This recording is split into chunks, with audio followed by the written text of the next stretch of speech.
ध्यान दीजिएगा, English grammar का ये चैप्टर है, ठीक है, ग्रामर का ये है। और ये चैप्टर क्वेश्चन है, क्या है? कौन खा के नहीं आए थी? खा के नहीं आए फिर बोलो। चैप्टर कौन सा है? हाँ, क्वेश्चन टैग चल रहा है, ठीक है। और क्वेश्चन टैग में क्या होता है? क्वेश्चन टैग्स एक लास्ट में जो होता है ना, एक जो है वर्ड मतलब कि ऐड कर दिया जाता है, टैग कर दिया जाता है, और वो क्वेश्चन मार्क होता है। क्या होता है? क्वेश्चन मार्क होता है। यानी कहने का मतलब क्वेश्चन टैग का मतलब ये हुआ कि क्वेश्चन टैग यानी कि क्वेश्चन अपने मतलब कि एक टैग कर देना, एक जोड़ देना अंत में, और फिर दोबारा रिपीट करना। जैसे यहाँ पे क्वेश्चन टैग का ये जो लिखा हुआ परिभाषा है क्वेश्चन टैग का, यदि वक्ता किसी कार्य के बारे में पहले से जानता रहता है, वक्ता किसी कार्य के बारे में पहले से जानता रहता है, मगर फिर भी श्रोता से, है ना, अपना अनुमान या विचार पूछकर अपनी शक या संदेह के कारण की पुष्टि करता है, तो ऐसे वाक्य क्वेश्चन टैग कहलाते हैं। अब ध्यान दीजिएगा, वक्ता यानी कि स्पीकर, है ना, पहले से किसी कार्य के बारे में जानता रहता है, लेकिन सुनने वाले से क्या करता है, फिर भी अपना अनुमान या विचार। देखिए कभी कभी होता क्या है कि कोई कोई मतलब सेंटेंस ऐसे होते हैं कि शक होता है। अब शक कहने का मतलब क्या है? जैसे आप लोग याद है, हम जानते हैं कि आपको प्रोज और पोएट्री, इसका जो है लेखक का नाम, कवि का नाम, है ना, चैप्टर का नाम आपको पता है। प्रोज का आपका कंप्लीट है, पोएट्री का आपका लेखक का नाम कंप्लीट है। हमको पता है कि आपको याद है, लेकिन फिर भी पूछते हैं, प्रोज याद है ना? पोएट्री याद है ना? शक होता है। और जैसे ही आप कहते हैं यस सर, ठीक है, यानी कि शक दूर हो जाता है। समझ में आ रहा है? जैसे आप पता है हिस्ट्री आप याद कर लिए, ऑब्जेक्टिव याद कर लिए, लेकिन फिर भी पूछा जाता है हिस्ट्री याद है ना? Yes sir. तो है न, जहां कभी ना नो आ गया क्या कहलाएगा? समझ में आया? जैसे आप किसी के बारे में पूछते हैं, वह ईमानदार है ना? ना, वह ईमानदार है ना? तो हाँ है, शक दूर हो गया। यानी किसी भी सेंटेंस में अगर थोड़ा सा भी शक होता है तो उसको फिर रिपीट किया जाता है, और फिर जब रिपीट किया जाता है तो सामने वाला जैसे ही कहता है यस या नो जवाब दे देता है, तो उस पूछने वाले के शक या संदेह क्या हो जाता है? दूर हो जाता है। यानी कि शक संदेह कारण की पुष्टि हो जाता है। तो ये सेंटेंस हम लोग का क्या कहलाएगा? समझ में आया?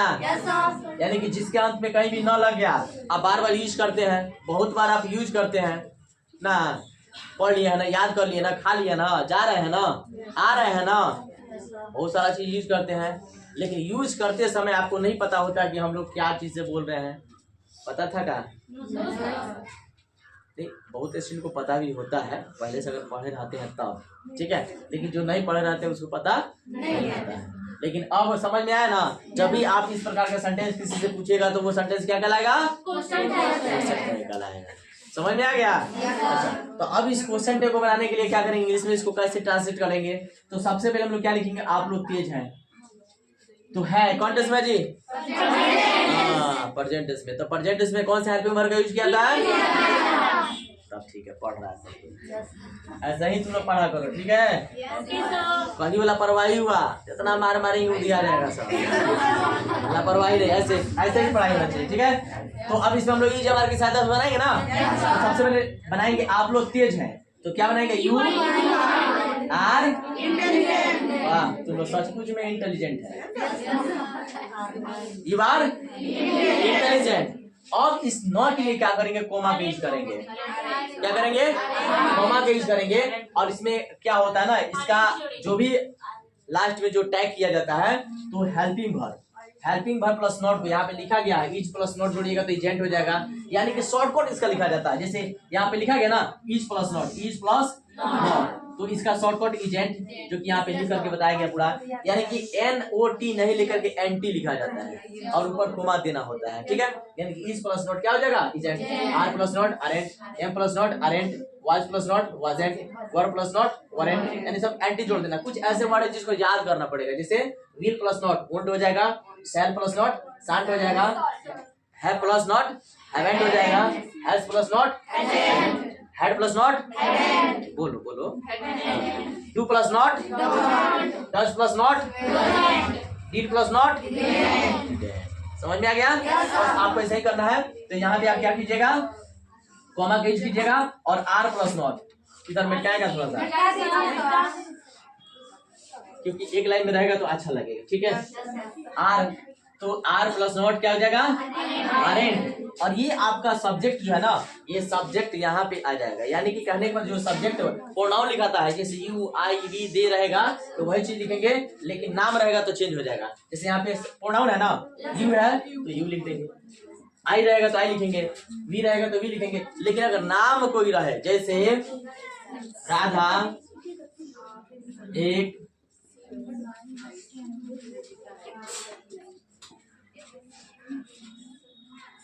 हमारा क्वेश्चन मार्क है ना, सांप बन जाता है क्वेश्चन मार्क।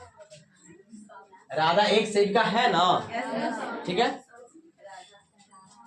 तो क्या लिखेंगे, राधा इज ए नर्स।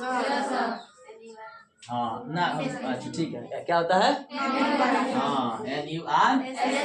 और क्या करेंगे, कोमा की यूज करेंगे ना, और इज प्लस नॉट इंटेंट। और राधा नाम है, देखिए लड़की का नाम होगा तो शी, लड़का का नाम होगा तो ही। वाह, तो क्या लिखेंगे, बोले कोई दिक्कत? अगर मान लीजिए यहाँ पे सब्जेक्ट प्लूरल हो, ठीक है, जैसे सभी, हाँ सभी लोग शिक्षित, सभी लोग शिक्षित है ना, तो सभी लोग का और पीपल होगा ना, सभी का और हो जाएगा, लोग का पीपल। तो यहाँ पे एक सभी के तो क्या करेंगे, आर यूज करेंगे ना, तो आर हो जाएगा, और शिक्षित का डोंट लाफिंग,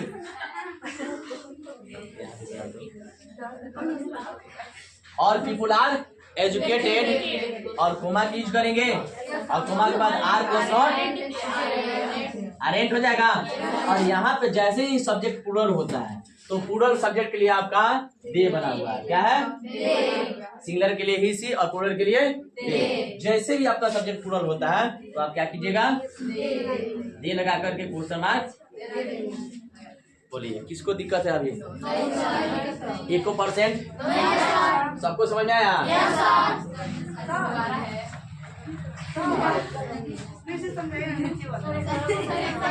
नीचे वाला आगे ऊपर वाला, अच्छा अच्छा।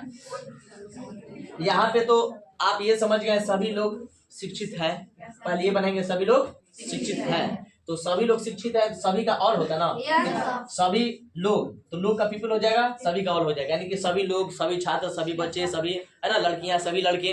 तो इसका क्या करेंगे, सभी लिख करके जो रहेगा नाउन उसको लिख देंगे, ठीक है, ये तो समझ में आ गया है। अच्छा, जब यहाँ पे पूरा सब्जेक्ट है तो इसके साथ आर ना होता है, पूरा के साथ क्या होता है, आर बीच किया जाता है, तो ऑल पीपल आर अशिक्षित क्या एजुकेटेड। उसके बाद इस नॉट के लिए क्या करेंगे, जैसे ऊपर बनाया है कोमा बीच करेंगे और हेल्पिंग वर्ब प्लस नॉट, यानी आर प्लस नॉट जोड़ेंगे तो क्या हो जाएगा, अरेंट हो जाएगा ना।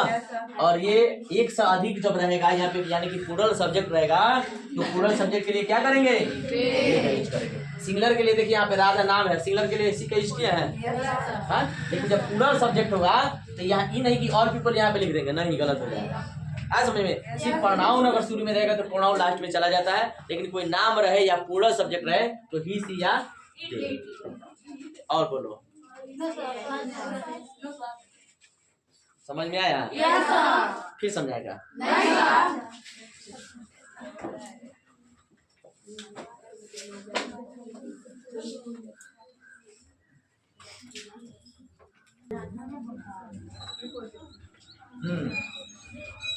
जैसे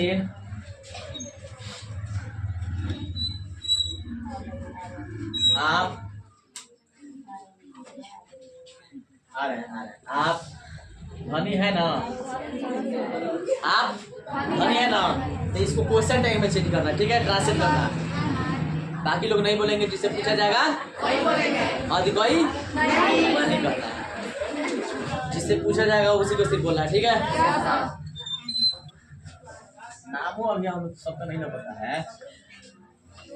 हाँ, यू आर रिच, ठीक है, यानी कहने का मतलब आप धनी है तो यू आर रिच बना देंगे और कोमा का यूज करेंगे क्वेश्चन टैग में, ठीक है। और जो हेल्पिंग वर्ब होता है, हेल्पिंग वर्ब प्लस नॉट जोड़ेंगे तो आर प्लस नॉट जोड़ेंगे तो क्या हो जाएगा, आर एन, और ये आपका सब्जेक्ट जो लास्ट में जो प्रोनाउन है लास्ट में चला जाएगा, बैठ जाओ, ठीक है। जैसे बच्चे, अच्छा मान लीजिए पास्ट टेंस में बनाना हो, बच्चे दयालु, बच्चे दयालु थे ना, तो थे कौन टेंस में है, पास्ट टेंस में चला गया, तो पास्ट टेंस में हम लोग क्या करेंगे, वर का यूज करेंगे, ठीक है। तो इसके पहले आपको पढ़ा दिया गया कि वाज किसके साथ होगा, वर किसके साथ होगा, ठीक है। तो बच्चे का क्या हो जाएगा, द चिल्ड्रेन, चिल्ड्रेन वर, क्या होगा, काइंड हो जाएगा, यानी ठीक है, कॉमा, और क्या होगा, वर प्लस नॉट वरेंट हो जाएगा, वरेंट, दे का प्रयोग क्यों किया गया है, क्योंकि यहाँ सब्जेक्ट क्या है, प्लूरल है। अब लग रहा है सबको समझ में आ गया, ठीक है। अच्छा, इसके बाद मान लीजिए हम लोग आगे बढ़ना है, ठीक है, यानी कि वाज वर्ग के बाद, हाँ ये तो वाज वर्ग पास्ट है ना, फ्यूचर में बनाना होगा। राधा एक सही का बनेगी कौन टेंस में है, तो फ्यूचर में सबको पता है विल या और बनना है तो विल बी और शैल बी का यूज करेंगे, ठीक है। तो सबसे पहले राधा नाम है तो क्या लिखेंगे, राधा विल बी, दिक्कत नहीं आता। अच्छा, क्या बनेगी, इनर, यानी कि Radha will be A not, ये थोड़ा सा अलग है, ये अलग है, ठीक है। Radha will be A not, अब कोमा का यूज करेंगे और विल प्लस नॉट जोड़ेंगे तो क्या होगा, ओल्ड हो जाएगा, ओल्ड, और नाम है तो क्या लिखेंगे, बहुत बढ़िया, यानी कि जो भी नाम होगा मेल या फीमेल के अनुसार हम लोग हिस्सी का यहाँ पे करते हैं, हिस्सी का, ठीक है। तो राधा है, राधा फीमेल है, इसके अनुसार क्या होगा, ही होगा, ठीक है। समझ में आ गया, यानी प्रेजेंट में, पास्ट में, फ्यूचर में, प्रेजेंट में इज एमआर, पास्ट में वाज वर और फ्यूचर में विल सेल, तो आपके अनुसार नोट लगा के शॉर्टकट उसको लिख देना है, कोई दिक्कत। जैसे मान लीजिए आप पढ़े हैं, पास वाला पढ़े हैं ना, मेरे पास एक कलम है, तुम्हारे पास एक घर है, पढ़े पास वाला, अच्छा जैसे पास वाला बनाना हो, जैसे मेरे पास, ध्यान दीजिएगा पहले इधर, आप अभी मत छापिए, हम देख रहे हैं, अभी रुको, मेरे पास एक कलम, मेरे पास से कलम है ना, पास आ गया, तो पास में सबको पता ना, प्रेजेंट इसमें हैव पड़े हैं, इसके पास वाला पास्ट इसमें हैड पड़े हैं, अब फ्यूचर में विल हैव या, याद है कि नहीं। सबसे बड़ी चीज है कि जो आप पढ़ रहे हैं उसको याद करके रखिए, सबका काम होता है, सबका काम होता है। आप कहिएगा इंटर में हमको को नहीं पढ़ना है, एबीसी नहीं पढ़ना है, आप इंटर क्या बुढ़ा जाइएगा तो पढ़ना है एबीसी का ना, नहीं पढ़ना है, क्या करेगी मैंने है ना ताको। अच्छा एक चीज बताइए, कोई भी चीज हम लोग लिखते हैं, कोई भी चीज लिखते हैं, चाहे पढ़ाई हम लोग छोड़ दें 2 साल 4 साल 10 साल के बाद अगर नहीं पढ़े, पारिवारिक जीवन में रहे, फिर भी कुछ लिखना पड़ता है, तो कोई भी चीज लिखिएगा तो लिखिएगा कि नहीं लिखिएगा, तो उसका काम हमेशा है कि नहीं है, हमेशा हमेशा होना,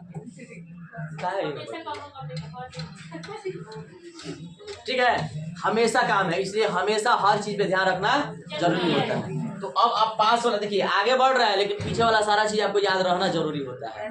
पास वाला आ गया, क्वेश्चन टैग पढ़ रहा है, लेकिन पास वाला काम आ गया, तो जब पास वाला आ गया तो पास वाला में इसमें प्रेजेंट इसमें हैव के यूज करेंगे, ठीक।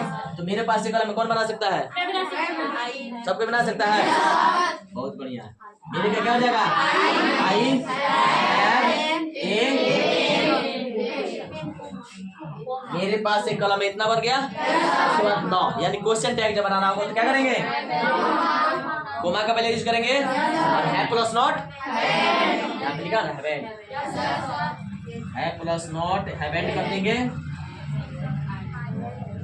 और सब्जेक्ट आई है तो बोलिए और बस आपको सिर्फ याद रखना है कि सेंटेंस कैसे बनेगा। 9 के लिए आपको कुछ नहीं करना है, हेल्पिंग वर्ब प्लस नोट जोड़ के सब्जेक्ट जो सब्जेक्टिव प्रोनाउन रहेगा लिख देना है, बस हो गया, बन जाएगा। पांच वाला बताया हेड वाला, जैसे उसके पास एक गाय, ठीक है, उसके पास एक गाय थी ना, तो पास आ गया और थी, यानी कि पास में अगर पास्ट टेंस बनाना होगा तो कौन सा हेल्पिंग वर्ब का यूज करेंगे, हैड का यूज करेंगे। याद है सबको? तो उसके क्या हो जाएगा, ही, हैड, ये बन गया ही हैड का, उसके पास एक गाय थी। अब क्या करेंगे, क्वेश्चन टैग बनाने के लिए कॉमा का यूज करेंगे, ठीक है। उसके बाद हैड एंड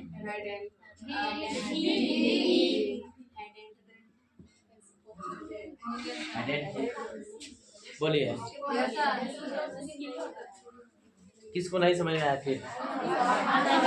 ऐसे कोई स्टूडेंट जिसको समझ में नहीं आया हो? सबको समझ में आ गया है?